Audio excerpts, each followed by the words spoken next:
J'ai compté 86 nouveautés ces 2 dernières semaines en ligne avec le rythme d'octobre. Nous sommes toujours très proches de la conférence AWS re:Invent à Las Vegas. Ça sera la première semaine de décembre. C'est une semaine d'anniversaire puisque nous fêtons les 20 ans du blog AWS News avec Jeff Barr et puis les 10 ans de AWS Lambda. J'ai aussi accroché pour vous des nouveautés sympas pour EBS, pour CloudFormation, des nouvelles API pour Amazon Location Service, des brokers express pour Kafka et un nouveau type de policy IAM. Si vous travaillez dans les équipes de sécurité, vous allez adorer. Ce sont les Resource Control Policy ou encore RCP. Restez branchés, je vous explique tout ça. C'est le podcast AWS en français. C'est parti, c'est maintenant. Le podcast AWS en français. Sébastien Stormac. Bienvenue dans le podcast AWS en français, c'est tous les vendredis matins dans toutes les bonnes applications de podcast et les autres sur le site web également. Vous êtes nombreux à nous écouter, à nous faire part de vos feedbacks. Merci pour ça. Abonnez-vous, comme ça vous recevez le nouvel épisode tous les vendredis matins, une semaine sur 2 avec un ou plusieurs invités pour parler de leur cas d'utilisation en AWS, des clients en général.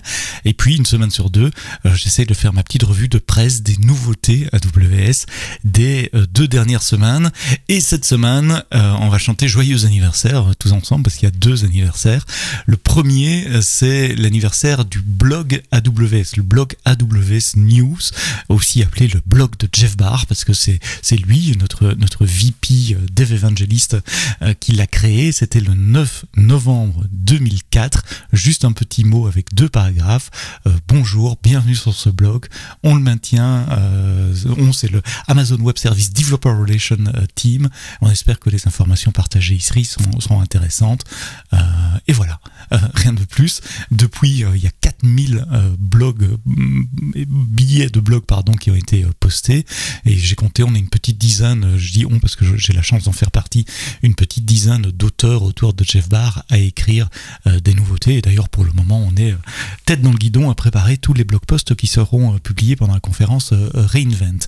L'autre anniversaire, c'est un service qui a un peu changé le monde du cloud computing. Le cloud, déjà, avait changé le monde de l'IT, et dans le monde du cloud, il y a un service un peu fondateur qui a lancé le mouvement serverless, c'est AWS Lambda.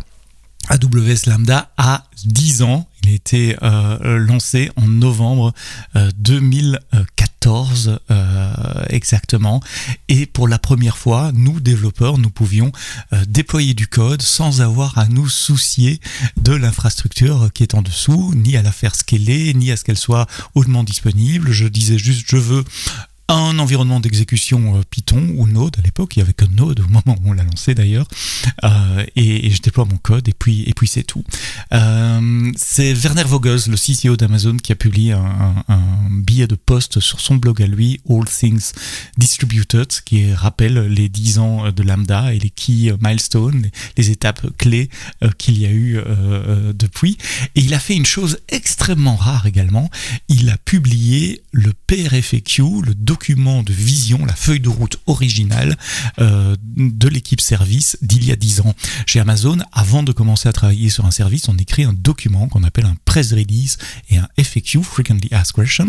On décrit le press release du service tel qu'il sera, tel qu'on voit, tel qu'on imagine qu'il sera au moment du lancement. Donc on fait ça avant que le projet ne soit démarré, et on travaille à rebours à partir de ce press release. Ce press release, c'est vraiment la vision de ce qu'on veut que le service soit, et puis il est accompagné d'une FAQ, d'un Frequently Asked Question, qui pose toutes les questions dures: pourquoi ça va marcher, pourquoi ça va pas marcher, pourquoi les clients seront contents ou seront pas contents, quelles sont les limites, les quotas, les performances, etc., avec des questions externes et des questions internes également. Eh bien, Werner a publié et annoté d'ailleurs ce document. C'est une lecture fascinante si vous voulez voir quelle était la vision originale de l'équipe de Lambda. L'essentiel des briques de base qu'on a aujourd'hui y était déjà décrite, même si au début il y avait vraiment que Node et le support des zip et des fonctions relativement limitées. Il rappelle également quelque chose d'assez incroyable dans ce document, comme la sécurité est non négociable évidemment chez AWS. On voulait une isolation forte entre les différentes fonctions lambda. Pas question d'aller, depuis votre fonction lambda, aller voir la mémoire de la fonction lambda du voisin d'un autre client. Et donc, pour avoir ce niveau d'isolation maximum, ce que permet pas de faire un container, par exemple, sur une VM, puisque les containers partagent le même kernel, on avait décidé de lancer des instances EC2 partenant, c'est-à-dire pour vous, toutes vos fonctions lambda fonctionnaient sur vos instances EC2 et n'étaient en rien partagées avec les fonctions lambda des autres clients. Ça coûte très cher ce choix de design, parce que si vous n'avez qu'une seule fonction de lambda qui est appelée une fois par jour, ça veut dire nous on doit maintenir une EC2 qui tourne 24 sur 24, 7 jours sur 7 pour hoster vos lambda.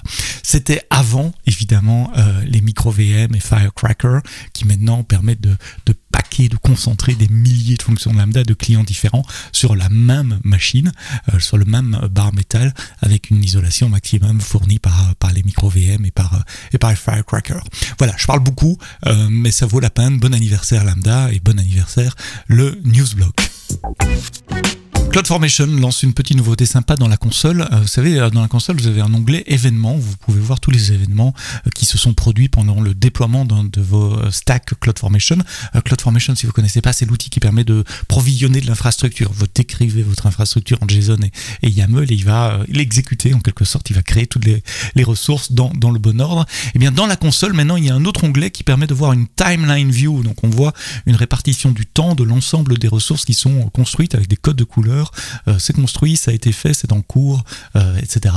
Et donc on se rend compte très visuellement l'ordre déjà des ressources et le temps que prennent la création de ces différentes ressources. Il n'y a rien à faire, c'est activé sur votre console. Vous allez dans la console CloudFormation Event et vous verrez, il y a un onglet maintenant Table View, l'ancien, et le Timeline View, la représentation graphique.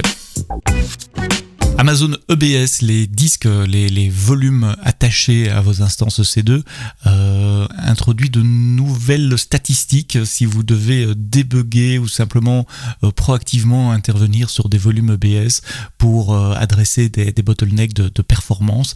Eh bien, il y a 11 nouvelles métriques qui sont publiées maintenant avec une granularité par seconde qui vous laisse monitorer les I/O, les input-output de vos volumes EBS. Par exemple, des histogrammes de latence, par exemple.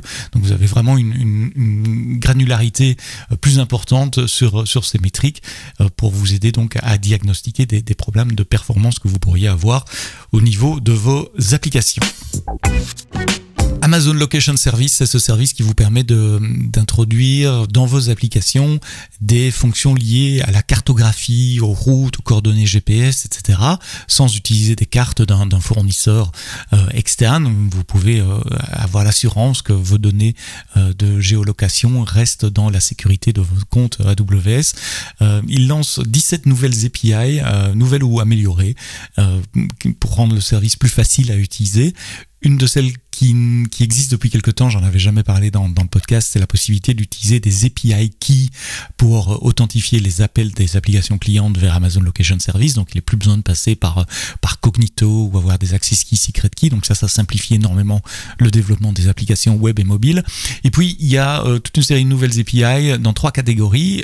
Les routes pour calculer des isolines, donc calculer des routes entre différents points en obtenant les distances, mais également les temps de parcours, une API pour optimiser des routes si on doit passer par plusieurs endroits. Imaginez une application de livraison de repas à domicile par exemple, où vous devez créer la route de livraison d'un livreur. Un Snap to Road qui permet de matcher des coordonnées GPS avec les routes, parce que parfois les coordonnées que votre application reçoit sont un tout petit peu à côté de la route, donc il ne faut pas mettre le point qui représente votre véhicule à côté de la route, il faut le mettre sur la route, donc il y a une API pour faire ça aussi. Des nouveaux styles de cartes, avec notamment des cartes statiques pour des applications non interactives, et puis une base de données enrichie de POI, comme on dit en anglais, de Point of Interest, qui vous permet de faire des recherches. Par exemple, je veux chercher dans ce carré-là tous les restaurants en excluant telle ou telle chaîne. Donc des points d'information qui sont retournés avec plus de détails également, notamment les heures d'ouverture. Donc tout ce qu'il faut pour créer des applications basées sur la géolocalisation et pour que ce service soit encore plus facile à utiliser pour les développeurs. C'est moi qui vous ai écrit l'article de lancement. Je vous montre les différentes API avec curl, avec des outils et du rendu sur carte. Je vous laisse aller lire ça, c'est dans les notes du podcast. Si vous utilisez Kafka et en particulier Amazon MSK, ce service managé pour vos clusters Kafka, vous serez intéressé d'apprendre qu'il existe maintenant des Express Brokers. Donc c'est un nouveau type de broker pour le Amazon Managed Streaming for Apache Kafka, Amazon MSK, qui est conçu pour plus de performance, puisqu'on parle de 3 fois plus de throughput par broker, d'un temps de scale-up 20 fois plus rapide que les brokers traditionnels, un temps de recovery time amélioré de 90% par rapport aux brokers traditionnels. Donc si vous consommez de la donnée qui est dans Kafka, allez jeter un coup d'œil au Broker Express. Quand vous créez votre cluster, vous pouvez maintenant spécifier votre broker type, les standards ou les express brokers. C'est mon collègue Shani qui a fait le blog, qui vous montre tout ça avec des copies d'écran et des graphiques de performance aussi pour comparer les performances entre les différents browsers. Et j'ai gardé le plus important pour la fin. Le plus important, c'est la sécurité, évidemment, avec un nouveau type de politique d'accès sur IAM, Identity and Access Management. Vous connaissez peut-être déjà les SCP, les Service Control Policy, qui sont des policies IAM que vous pouvez appliquer à la racine de votre organisation, qui définit l'ensemble de droits maximum qu'on peut assigner à un principal. Par exemple, un utilisateur ou un rôle. Je peux dire le rôle admin, par exemple, il pourra pas faire ceci ou ceci, il pourra pas enlever le rôle admin par exemple. Ça c'est un exemple type. Eh bien il y a un nouveau type de policy qui ressemble très fort aux SCP, mais c'est pas les SCP, ce sont les RCP, les Resource Control Policy. Donc c'est un nouveau type de manage policy qui s'applique au niveau de l'organisation et comme son nom l'indique, il ne s'applique plus à des personnes comme les SCP, enfin à des principales comme les SCP, mais qui s'applique à des ressources. Donc ce sont le maximum de droits que vous pouvez mettre sur S3 ou sur SQS par exemple. Donc enforcer, renforcer, appliquer au niveau de l'organisation.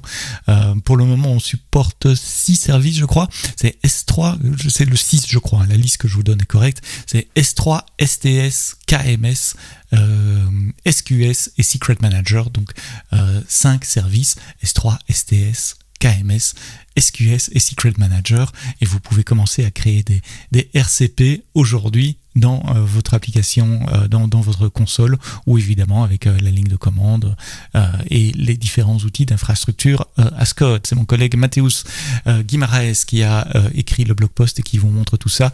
Et comme d'habitude, je vous mets les liens dans votre application de podcast. Donc si vous scrollez un peu dans le bas de l'application, vous verrez tous ces liens et vous pouvez en apprendre plus sur toutes ces fonctionnalités dont j'ai parlé cette semaine.